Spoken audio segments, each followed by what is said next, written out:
బులెటిన్లో మరో breaking news. YCP రాష్ట్రంలో దుష్ట రాజకీయాలు చేస్తోందని టీడీపీ ఎమ్మెల్యే గంటా శ్రీనివాసరావు ఆరోపించారు. ప్రజలను భయపెట్టడమే అజెండాగా వైసీపీ నేతలు పనిచేస్తున్నారని విమర్శించారు. కులాల మధ్య చిచ్చు పెట్టేందుకు వైసీపీ నేతలు ప్రయత్నిస్తున్నారని గంటా శ్రీనివాసరావు అన్నారు.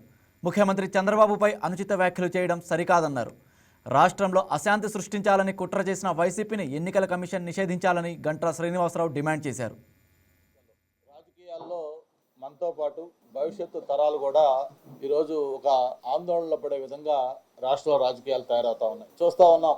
నేను చంద్రబాబు నాయుడు గారు రాజకీయాలకు తెచ్చిన వ్యక్తిని. మొట్టమొదటిసారిగా 1999లో అనకాపల్లి ఎంపీ దగ్గర నుంచి ఈ 30 ఏళ్ళు కూడా సుదీర్ఘ ప్రయాణం చేసిన వ్యక్తిగా ఎప్పుడు కూడా లేని ఒక కొత్త వైఖరి ఈ రోజు రాజకీయాల్లోకి వచ్చింది మనం చూస్తా ఉన్నాం. మరి గతంలో రాజశేఖర రెడ్డి గారు ముఖ్యమంత్రిగా ఉన్న కూడా ఆయన అయితే ఒక స్థాయి వరకు వెళ్ళాడు. అసెంబ్లీలో చంద్రబాబు నాయుడు గారిని తల్లి కడుపులో ఎలా పుట్టావు అని నువ్వు ఆలోచించుకునే విధంగా మాట్లాడితే ఆ రోజు అది పెద్ద సెన్సేషన్ అయింది. అంటే డెమోక్రసీలో ప్రతి ఒక్కరు కూడా ఆ రోజు రాజశేఖర రెడ్డి గారి మాట్లాడిన మాటల్ని అందరూ ఖండించారు.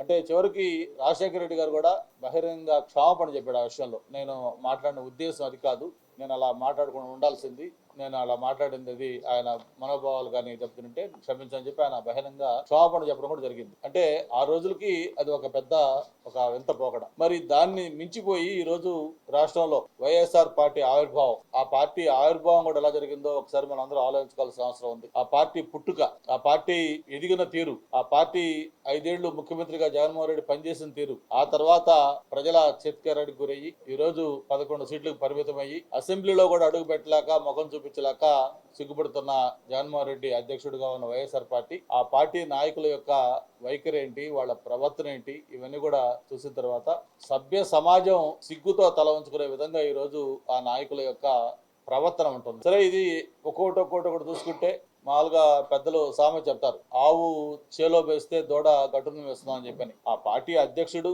సాక్షాత్తు ఒక ముఖ్యమంత్రిగా పనిచేసిన జగన్మోహన్ రెడ్డి మాట్లాడే మాటలు విన్న తర్వాత ఈ రోజు సోకాల్డ్ మనం మొన్న జరిగిన నాయకులు కానీ లేకపోతే గతంలో మాట్లాడిన నాయకులు కానీ వాళ్ళు మాట్లాడిన మాటలు ఇవన్నీ కూడా మనం పెద్దగా చెప్పుకోవాల్సిన అవసరం లేదు. ఎందుకంటే వాళ్ళ డిఎన్ఏలోనే ఆ సంస్కృతి ఉంది. ఆ పార్టీ డిఎన్ఏ అలాంటిది. ఒక్కసారి ఎవరెవరు ఏం మాట్లాడారు అనేది ఒకసారి మళ్ళీ మన అందరం కూడా రికలెక్ట్ చేసుకోవాల్సిన అవసరం కూడా ఉంది. జగన్మోహన్ రెడ్డి గారు ఏం మాట్లాడారు, ఆ పార్టీకి సంబంధించిన ఇతర నాయకులు మంత్రులుగా పనిచేసిన వ్యక్తులు ఏం మాట్లాడారు, లేదు ఆ పార్టీకి సంబంధించిన స్పోక్స్ పర్సన్స్ ఏం మాట్లాడారు, ఇవన్నీ కూడా మీకు ఒకసారి రికలెక్ట్ చేసుకున్న తర్వాత దీని మీద అందరూ కూడా తెలిసే విధంగా దీని మీద మనం చేయాలని కూడా అనుకుంటా ఉన్నాం. ఒక నిమిషం మీకు అది ఇవి కూడా చూపించాలనుకుంటున్నాను. మీకు గుర్తుంది, ఇటీవల ఒక తెలుగుదేశం పార్టీకి సంబంధించిన నాయకులు జగన్మోహన్ రెడ్డి గారి యొక్క సతీమణి వైఎస్ భారతిరెడ్డి గారి గురించి ఒక అసభ్యకరమైన వ్యాఖ్య చేస్తే పార్టీ ఎలా రియాక్ట్ అయ్యేదో మీకు తెలుసు. అతన్ని పార్టీలో నుంచి ఆ వ్యాఖ్య చేసిన వ్యక్తిని సస్పెండ్ చేయడమే కాకుండా అతన్ని అరెస్ట్ చేసి జైలుకు పంపించిన చరిత్ర తెలుగుదేశం పార్టీది. వాళ్లే కాదు, ఎవరైనా నాయకులు కానీ లేకపోతే ఎవరైనా ఇతర పెద్దలు కానీ పార్టీకి సంబంధించిన వ్యక్తులు ఎవరైనా వేరే విధంగా అన్పార్లమెంటరీగా మాట్లాడితే చంద్రబాబు నాయుడు గారు ఎప్పుడు కూడా దాన్ని ఖండించడం, అటువంటి వ్యాఖ్యలు చేసిన వ్యక్తులను మందలించడం, వాళ్ళ మీద యాక్షన్ తీసుకోవడం కూడా మనం చూస్తా ఉన్నాం. కానీ ఈ రోజు ఇక్కడ జగన్మోహన్ రెడ్డి గారు ఏదైతే అటువంటి వ్యాఖ్యలు చేస్తా ఉన్నారో అటువంటి చేసే వ్యక్తుల్ని ప్రోత్సహిస్తూ మీరు అలా చేయండి అని చెప్పిన వాళ్ళు ఎంకరేజ్ చేస్తున్న సందర్భాలు మనం చూస్తా ఉన్నాం.